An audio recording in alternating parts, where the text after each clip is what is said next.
I don't see other women as my competition.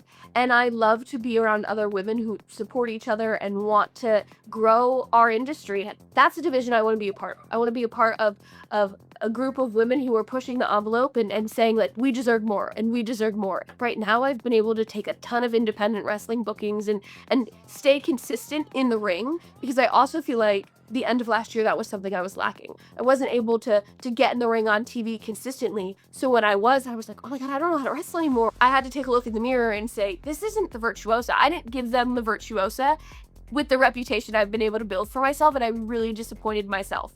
So what do I need to do in 2025 to make sure that never happens again? AEW really is so great encouraging us to go back to school. And they are constantly like, if you go back, and they have a program where they reimburse us for our tuition up to a certain amount every year, and they are so on board with like, if that's something you want to do, we want to support it.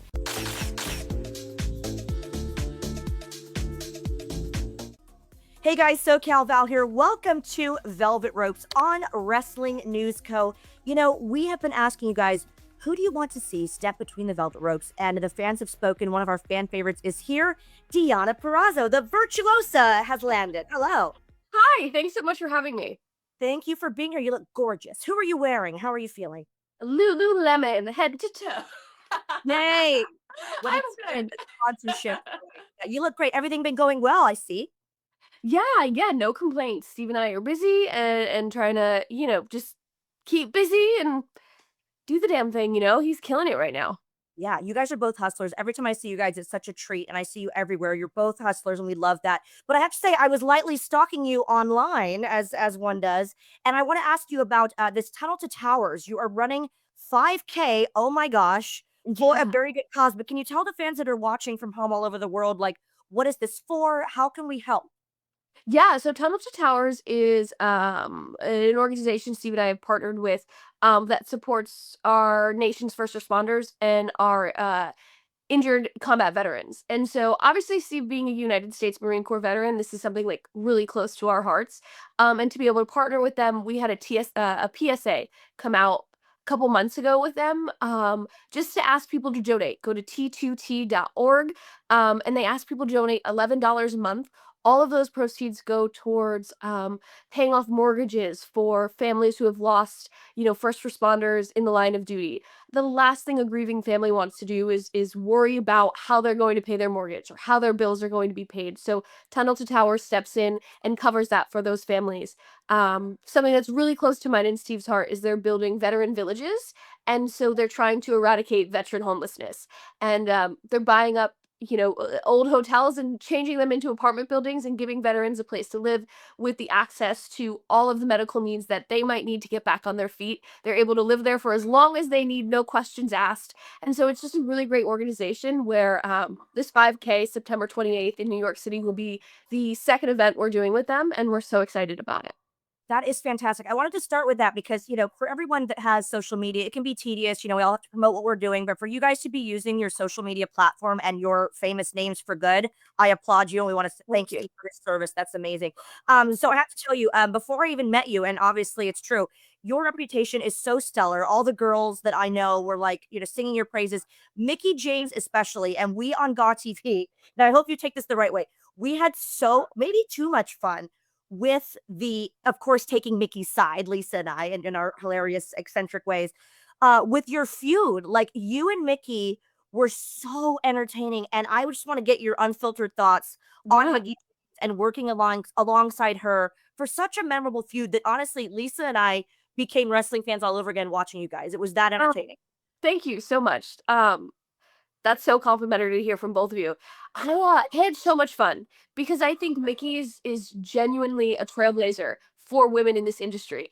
And to be able to work with her is like, you are learning so much, not even just like listening to her talk, but being in the ring with her and feeling around with her and telling these stories. And the crowd obviously just loves her so much that it made me not even have to try to be a bad guy because they were instantly like, oh, we love her and we don't like you. And so to hear from fans and like at meet and greets online, that was one of their favorite storylines that I've ever done with anyone. And so that just means like like, that we did our job so well that it's still being talked about 3 almost 4 years later. Yeah, it's still being talked about with us. Like, that's again how much we, because I mean, not to sound jaded, but like we've seen a lot of storylines and we've seen Mickie do this and that. And I mean, no Yeah. offense in friends with Mickie, but it was so good. So bravo for that. But we're Thank you. talking about strong, oh, definitely much deserved success. We're talking about strong females in wrestling, and you've worked with some of the greatest and some, yeah, all the major companies. But I have to ask you, who was influential for you, other than obviously Mickie? But who else, when you were kind of coming up in the business, did you look at and want to emulate? Yeah, Trish Stratus was my end all be all growing up. And obviously her feud with Mickey, and I think they both did such a great job again of commanding the audience, and when you're supposed to love them, you love them. But then they can also make you hate you when you're supposed to hate them. And I just think that's such a like, you need to have that trait if you want to be successful, because you're always going to be on both ends of the coin. You're always going to be a bad guy and you're always going to be a good guy at some point. And so their feud was so influential in really wanting to become a professional wrestler. But Jazz is someone else I've gotten to work with, and watching her be so ahead of her time, and not get her flowers back then but get them now, has been really, really special for me to be a part of, and then see um Lisa, Victoria, watching her again, like, just these strong women who were doing the wrestling that they didn't want women to do back then. Right. And to be able to be in locker rooms with them and talk to them and get their opinions and hear their stories and know that, like, oh wow, like, well, they set the foundation no matter what, but like they're also letting us build upon it, and they're cheering for us and they want to work with us and be a part of it still today, has been so fun for me. That's so lovely because I feel like it's so refreshing. I don't think it's rare nowadays, but it's really refreshing to hear, not that we're the youngest of generations, but like just the respect that's there and the passion that you have and the respect that you have, I think is so important. It's so well mannered. So I just want to commend you on that. But now, not to put you on the spot, but we're talking about influential females and people that deserve their flowers. Which females, in your professional, successful opinion, would you like to see one day put into the WWE Hall of Fame that have yet to be inducted? I know the list must be long, but are there some in your mind that you just go, we got to give it to them? Yeah, I mean, gosh, we've talked about Mickey. It's gotta be her time, right? Um, ooh, yeah, I mean, I would just say Mickey off the top of my head. We've been talking about her, but I feel like her era and all the women she's feuded with that were like her main storylines have all gotten that honor. And so in my head, naturally, she would be next. Yes. Oh my gosh, that would be amazing. Of course, Mickey. There's so many. The list is a mile long. But that's a good thing. That's a testament to how amazing the people that I was watching when I was growing up watching wrestling. How many of them deserve it for sure. Now let's get into All Elite Wrestling. So I've been watching as a fan, and I was lucky enough to go to the first All In, and I just love to see AEW thriving. But I would love to know from you because I've never been technically in the locker room as a female or as anybody, a interviewer backstage. What is the AEW locker room really like? What's the vibe and kind of what do you see in the future for AEW as of now? Yeah, I mean, I think as a woman, like, I don't see other women as my competition.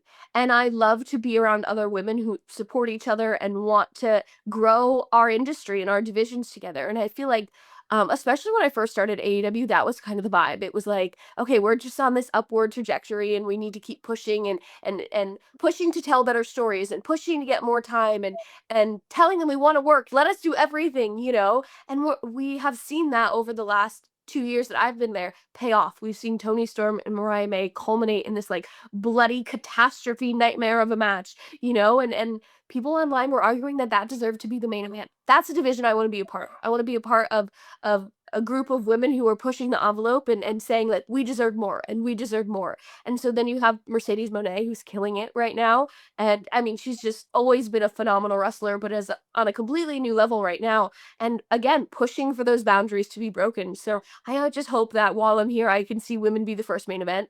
I can see, maybe tag titles be introduced and women just be getting more opportunities on our television show every week. Yeah, I love to see them highlighted in the spotlight where they deserve to be. So kudos to AEW for doing that. And yeah, Tony and Mariah, there's so many great talents there, yourself included. But let's talk about the Virtuoso character because obviously it's amazing. I'm a fashiony girl, so like I of course because I'm not an athletic wrestler, I look at the pomp and circumstance, right? And so you're somebody who's always stuck out in my mind of having this show stopping look. your gear. I'd love to know just kind of from the gear aspect and the character aspect. What inspired Virtuosa, and how does it feel donning the gear and getting into that character? What does it feel like? Yeah, I feel like the fashion of the Virtuosa is my favorite part.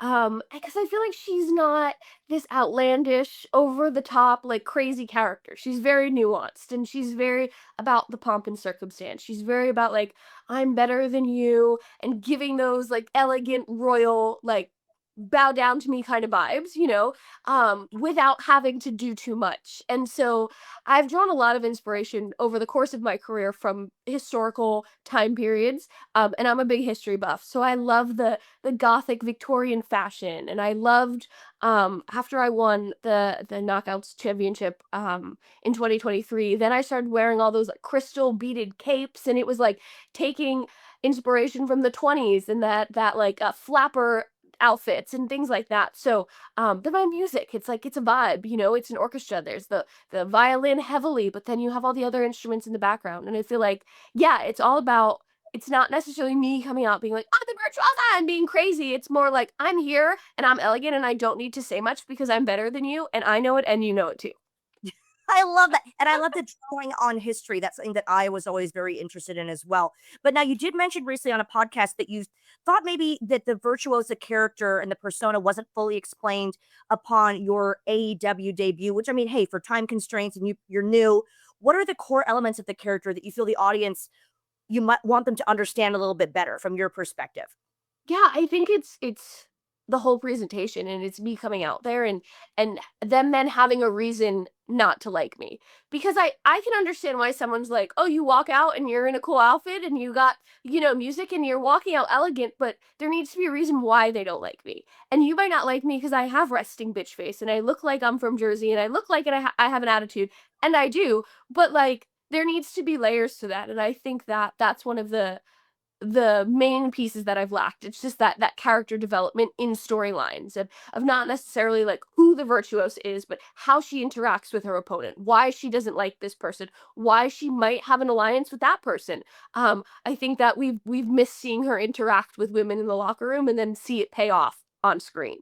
Yeah. Oh, very well said. Yeah, totally agree. Now, one thing that I feel like fans have a bit of a misconception about, and I don't want to get into like the negatives, and I want this to be a positive, space, but I do feel like fans don't always know the unglamorous side of wrestling and how fickle of a business that wrestling can be, whether it's in major companies. Because I feel like when we do independence, you go, "Oh, I'm going to go to a major company, everything's going to run so smoothly," or "I'm going to be," and it doesn't always happen that way. Wrestling can Yeah. be, as you know, such a fickle business.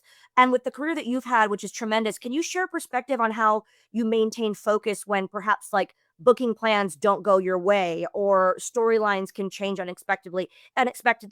How do you stay focused and maintain that persona? I think that being able to roll with each story you're given or place you're given and I've tried to not focus so heavily on like it has to be this. It's like let's just go with the flow because things are always changing and sometimes you're not going to be used. And I'm not out here ever being like I deserve to be a world champion. Like I just want to be used, win, lose, draw, good story. That's all I want. And so I think that being able to just like ride with the ebbs and flows right now of wrestling and realize that, if my place isn't to be the world champion or be on top or be in a main storyline, let me do something. I'll be in the vignette every week. Or if there's not even that, right now I've been able to take a ton of independent wrestling bookings and stay consistent in the ring because I also feel like the end of last year that was something I was lacking. I wasn't able to get in the ring on TV consistently. So when I was like, "Oh my god, I don't know how to wrestle anymore and what do I do?" And it just came to a point where I disappointed myself in a match and I disappointed a lot of other people backstage.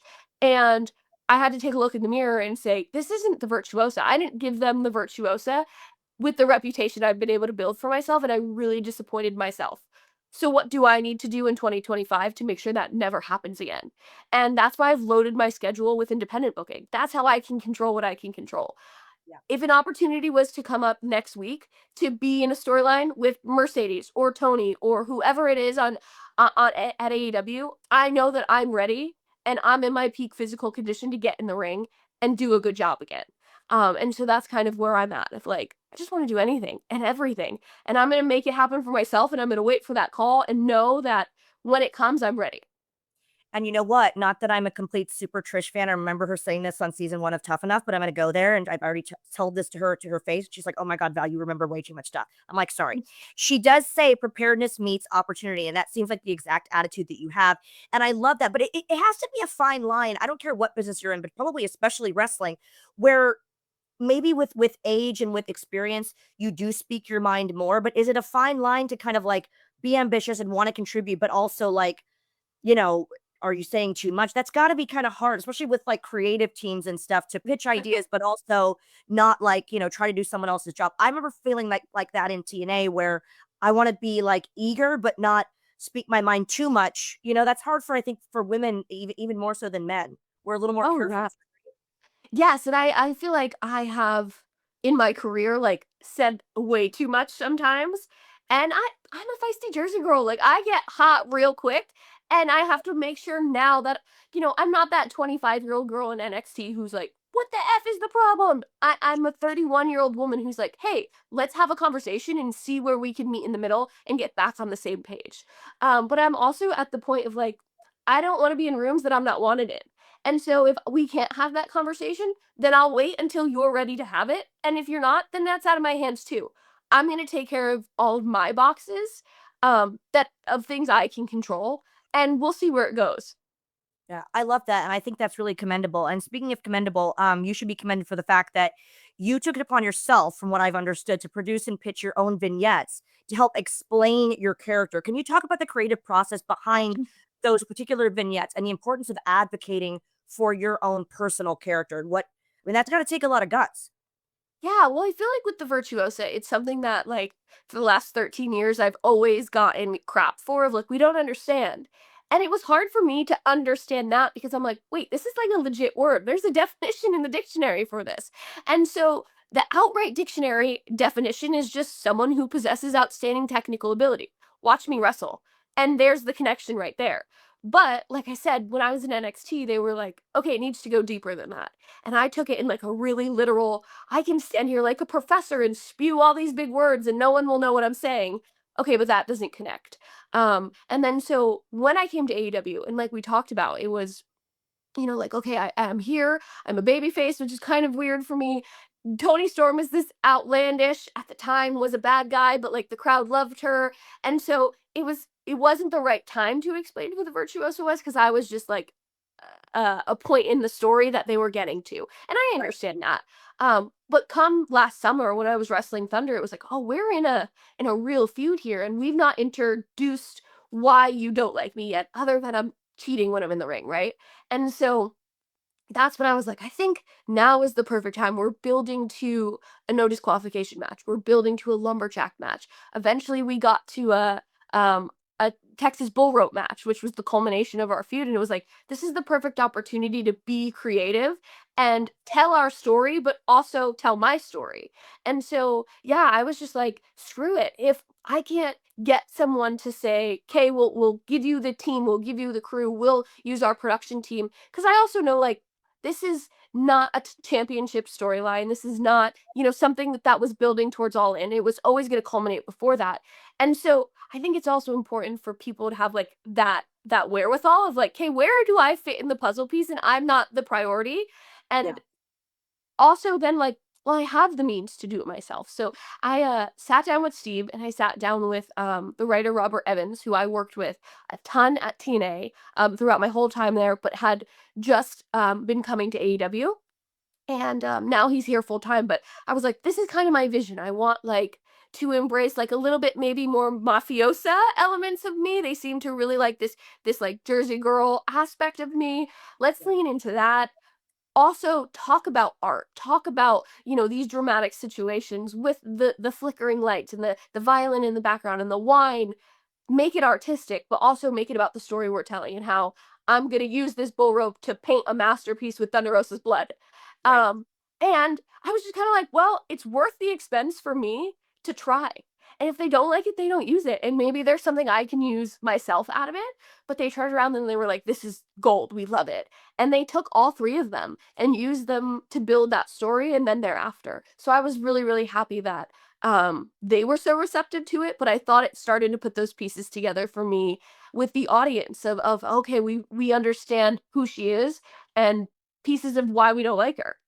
Yeah, I will say what I hear from you, and it's so cool to hear like your back stories about all this, because what I keep hearing from you is that you really do listen to the audience, and you have your finger on the pulse of what the audience is liking, not liking, what you can tweak. And the fact that you're pitching your own stuff is so cool, because I always say that to girls on the indies here in the UK. It's like, they go, oh well, they didn't let me do a promo. And I'm like, just send one in, do it yourself. That's something that I think is really commendable that you've done. But you mentioned technical wrestling. That's something that definitely sets you apart from so many others. But if we're talking about the landscape of professional wrestling right now, there are so many high spots and flips, and there's obviously a time and a place for all that, and that's obviously great. But for you being so technical, how do you ensure that a submission based wrestling style and the technical wrestling style remains compelling for this modern audience that we're in right now? Yeah, well, like we've been talking about, I feel like it's just that time and that consistency in front of the audience to understand that like, oh, when she traps that arm, it's deadly. It's over. And I've always tried to tell that story throughout my matches anyway, and like use a very basic American 101 wrestling psychology if that exists, right? Like to tell that story of I'm going for your arm from minute 1 and I'm working it throughout the whole match to get to my finish. So I think it's that consistency, but then I think I did it more when I was at TNA because I was in front of the audience so much, pulling out a standing moonsault every once in a while just to keep them intrigued. Like, I can do those things, but I'm not doing it better than Will Ospreay or Ricochet. So it Who is? isn't right. And so I have to again look at that where I exist in the context of all of these things and all of these people and say, okay, if I'm on a card where maybe I'm on the second match, I can maybe pull that out and like wow everyone early. But if I'm after these guys who do this and that's what they've staked their career on, I'm not doing it. And so I think being in front of the audience enough to be able to create that relationship and they know what's coming, but be able to surprise them every once in a while is what makes it interesting. See, that's terrifying, Deonna. Like, you're the reason I don't wrestle, because not only are you technically gifted, but like you have that kind of stuff in your back pocket just waiting in the way. That's terrifying. That makes you a scary opponent. So everyone watching this, you better watch out, because hey, Lord in heaven, good God, you're Jill of all trades. Now we're talking about these amazing moves and the physical aspect of wrestling, and my gosh, the athleticism and the injuries that come on with it. But you've also been very open about dealing with lifelong scoliosis and bulging discs and health issues, and you've been open about that. But how has it impacted your training and your recovery and your career overall? Yeah, I am so fortunate, and I when people do ask about it, I try to harp on the fact of like it's actually not hindered me at all. I think being as physical as we are has actually helped me. And I remember when I was 6th or 7th grade, I mean, so 12, 13, 14 years old, and we found out that I had scoliosis. They pulled me from cheerleading, from gymnastics, from track. They were like, "Let's just don't do anything physical till we figure out what's going on." And then once I saw the specialists, they were like, "Oh, no, no, no, you have to be as strong as possible to keep all these muscles strong so the bones don't shift further." And so I was like, "Oh," and they let me go back to all of my sports immediately. But I Yeah. think that I've just always had just nagging. My neck hurts a lot and I do have those bulging discs. So there was a time a couple years ago when it was like my arm is going numb and working with a team here in Orlando that I can go see a chiropractor. I have 2 massage therapists, like just all these different people that I've put in place to say this is kind of bothering me or this doesn't feel right or what can I do to lessen that. So I think because it's been a lifelong journey, I'm more in tune with, like, it doesn't really bother me, it's just something that I have, and it's not a weakness. And I also laugh because, like, when people talk about injuries and stuff, and it's I'm like, "I wish I could just tweet a picture of my X-ray." Like, I don't wanna hear it, okay? Do it. Do it. You're I right. don't wanna hear it. It's not like you sustained this horrific one injury. It's like it sounds like you've been dealing with it consistently your whole life. So that's just as bad, if not worse, I suppose, than someone who's had like a horrific, so many wrestlers break their necks and, things like that. So that you're so strong physically, but if we can talk about and shift over to being strong emotionally, we talked a little bit about social media and touched on it a bit. I mean, we were saying, you're using it for good. It can be tedious, but you've been one of those girls, which I really appreciate, has stood up for, for yourself and for other women in wrestling and just other women in general, people in general, against body shaming online, because that's something that you see in Hollywood, in wrestling, everywhere. It's way, way, way too prevalent.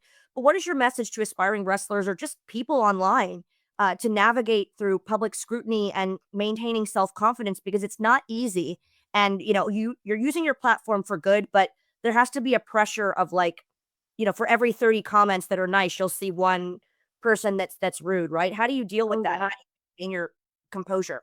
And that one person that's rude is the person who stands out the most, and that's what's so sad about it. I think for me, it really shifted, like, when I started at AEW about a year and a half ago, where I was then, like, meeting fans and, they're so nice, and they are so appreciative of, like, my body of work and the fact that, I could give them 2 minutes of my time, I choose to give them 10. You know what I mean? Like, I really try to value my fans and the time and the support that they've given me throughout my whole career, and I had to realize that, like, these people who comment, "I'm fat, you're a pig, you're disgusting, lose weight, maybe then you'll get booked, da, da, da, da," like, all of these comments are not my actual supporters, and being able to shift that in my brain of, like, that person is not paying to come watch me wrestle. They're not buying a ticket to Dynamite. They're not buying a ticket to the independent show I'm wrestling at in Chicago. They're not coming to WrestleCon to meet me and have a conversation with me. Those aren't the people. And I don't need to focus on those people. I like to poke fun at those people on social media and clap back and like then, like the real supporters do come out and like hound them like, no, no, no, you're not gonna treat her like that. I like to have fun with it now, but it's taken me a lot of, like, therapy to get to that point. It's taken me a lot of conversations with my friends and my husband and my family to get to that point, to be this strong, and but I think that if you're willing to put that work in for yourself to get to that point, then no one can stop you. No one on Twitter is keeping me up anymore at night. No one on Twitter is making me cry anymore at night. I'm not giving them the power because they're not being supportive in other aspects. They don't deserve it. Yeah, I think that's the perfect way to deal with it, because sometimes you kind of have to drag them a bit to be like, "Hey, everyone's seeing how horrible you're being." But don't you always like, my first thought is always like, "Why are you here? You came to my why are you following me in the first?" But I who what? just I just said that to someone on my Instagram that it was like big words for someone sitting on the couch at home. Um, and then they commented on another thing like, you must be stuffing your face with cheesecake, something like that. And I literally wrote back like, but you're sitting at home commenting on my Instagram. What are you doing here? No one's making you follow me. It's so, so strange. But to No. lighten the mood, I'm gonna ask you a question that Yeah. we're gonna talk about love that I asked to one Double J Jeff Jarrett. And because he's obviously, married to someone that he is with on screen, and we have all these fantastic wrestling couples. We've got Mickey and Nick. There's so many, Maurice and Miz with you and Steve Maclin, who, by the way, is fantastic. I met him years ago in Orlando with some of the NXT guys. What a stand-up gentleman you have. He's a Thank lovely, you. lovely guy. But I would love to know, just, not nothing private, but how is it like for you guys both to be in the same industry? Is it like, do you take your work home with you? Is it like it's just wrestling talk? Or how do you switch off? What's it like to be with somebody in the same business every day? Yeah, I feel like we balance each other out in terms of like if he can't switch off, I can, and I can just listen, and vice versa. When I'm like, ah, and his brain never shuts off from wrestling. He's always watching it. He's always thinking about it, texting the writers, pitching ideas. Like his brain doesn't stop. And then I'm able to be like, hey, we're eating dinner, like, let's calm down. But I think we are able to find that balance of when he's super in it, I can be that like let's go outside and walk the dogs and vice versa, and that really helps us like stay grounded. And but then also there's that piece where it's like we can be brutally honest with each other, and it's not coming from a negative place because we love each other so much. It's coming from I want you to be as successful as you can be, and if I can aid in that, then that's what I want to do with my life. And it's funny, Steve and I were actually just having a conversation similar to this the other day where he was talking about when he got released from WWE and he never did the indies. He went like got out of the Marine Corps at 25, and by 27, he was signed to WWE and in NXT. Wow. And so when he got released, he was kinda like, "I don't even know the world I'm stepping in." And I was like, "I got you." Like, "We're gonna get you we're gonna get you in front of this person, and let's do this, and I have all these connections on the indies," so, being able to have those honest conversations with each other and know that it's not coming from a negative place. We're not looking to shit on each other. We're looking to say, "You This is what you could have done better. Here's how we do it better next time." I help Steve with all his promos, because his brain, like, moves faster than his mouth does. Okay. And he tells me, like, "This is what I wanna say. How do I word it properly?" And so that balance, I think, is really what's helped us, being able to be honest and open, and also be like, "Hey, shut the F up right now." Yeah, like, it's actually really healthy because people go, "Oh, wrestlers always date wrestlers." I'm like, "Yeah, but if you think about it, who better to give promo advice?" Or like you said, he wasn't involved with the independents. Who better to give advice for, like, the business that you've been in and been thriving in? That's very, very cool. And by the way, Steve, if you're watching, of course he's watching. We're gonna have you on Velvet Ropes. We're gonna get the story from you directly too. Before Yes. I have a couple questions. Yes. But you're talking about switching off, right? So this is a fun, lighthearted question. I ask people at Comic Con because it's fun to switch subjects. So when you're not talking about wrestling, you're not on the road, everyone's a fan of something, right? Outside of sports and wrestling, what are you a fan of? Be it a TV show, films, sci-fi, fantasy, like what are your fandoms and franchises that you generally love, not as the Virtuosa, but as Dion? Yeah. I'm such a big Gilmore Girls fan. Oh I yeah. even watch it every fall. Um, Is that your right comfort show? Is that what that is for you? Like, Yes, yes. When they are like people with like high anxiety just rewatch shows all the time? That's me. I am watching Gilmore Girls 24/7. I'm trying to think what else. Steve is a really big like Marvel comic book fan, so we're such moviegoers. We love to do date night at the movies, and so we go and see all those movies, and I'm learning about that fandom. Um right now, I do become obsessive about things. So I've just dipped into the, like, One Direction lore, um, and no. no, unfortunately, it's off the tail end of Liam Payne tragically passing, and that, like, deeply affected me for some reason. I was so, like, heartbroken for him that, like, once I read about his story and how he tragically passed, and so I've dipped into that One Direction lore where I'm, like, learning about it now, and, I've tweeted a few times about, like, I'm 31, guys, like, I don't know anything about these guys. I'm learning about their music, I'm learning about their relationships, like, don't come for me. Oh, yeah, because these fandoms, like, especially I see it with Comic Con, right? Like, you don't mess like, I said one thing, I don't know nothing about it. I said one thing about K-pop, and, like, I got this inundated, like, all these tweets about K-pop, and I was like, "I have opened Pandora's box." The Yeah. fandoms are real. Gilmore Girls, by the way, even in the UK, huge fandom over here. Oh, yeah?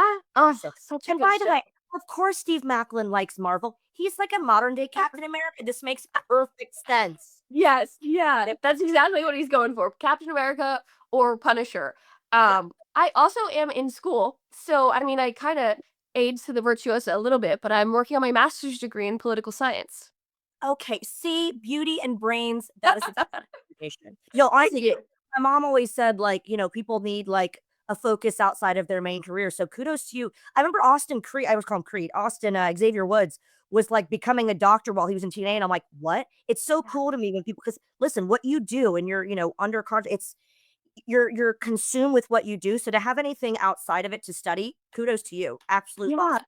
AEW really is so great encouraging us to go back to school. And they are constantly like, if you go back and they have a program where they reimburse us for our tuition up to a certain amount every year. And they are so on board with like, if that's something you want to do, we want to support it. And so that was a really big part of why I was happy to go there was like, okay, I had just gotten my bachelor's degree the summer of 2023. And I was like, maybe I want to get a master's, but like going somewhere that's going to be supportive of that was huge for me. And so I'm very, very grateful that they've made it so easy and so seamless for me to be able to go back to school. And I'm halfway through my master's degree.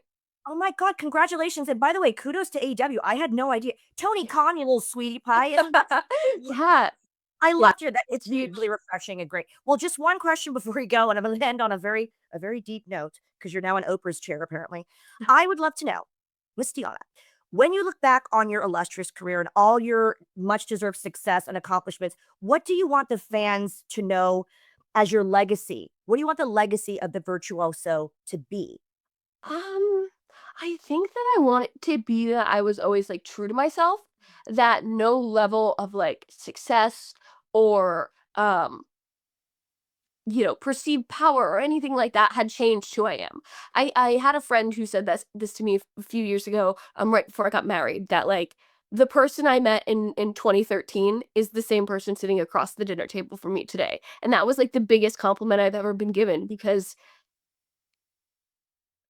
everything we do in wrestling, it's like we've talked about it, it's that flow. There's moments you're really high and there's moments you're really low, and both of those highs and lows can really affect you as a human, and I think that if at the end of my career, someone's able to say, like, "You are still the Deonna that was, 18 years old and just happy to get in the ring," then I'm successful, no matter the amount of championships, no matter the amount of recognition, places I've been, people I've met, anything like that. It's I wanna be true to myself, and I want to, have empowered women behind me.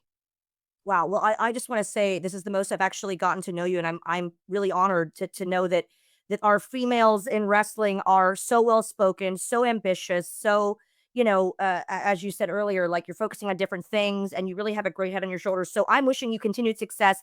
Everyone below that's watching on YouTube, please comment, subscribe, and make sure that you're following Deonna. Thank you so much for being here. The Thanks so much. virtuosa gracing us with her presence. And by the way, tell Steve anytime he wants to step between the velvet ropes, he is welcome. Absolutely, I'll make sure he does. Yes, please. Thank Thank you you, so much. Tiana. Absolutely. We want to keep up with everything you're doing. And thanks for everyone tuning in to our show here on Wrestling News Co. Comment below to tell us who you want to see step beyond the velvet ropes next. Don't forget to follow and subscribe. I'm SoCal Val. We'll see you next time.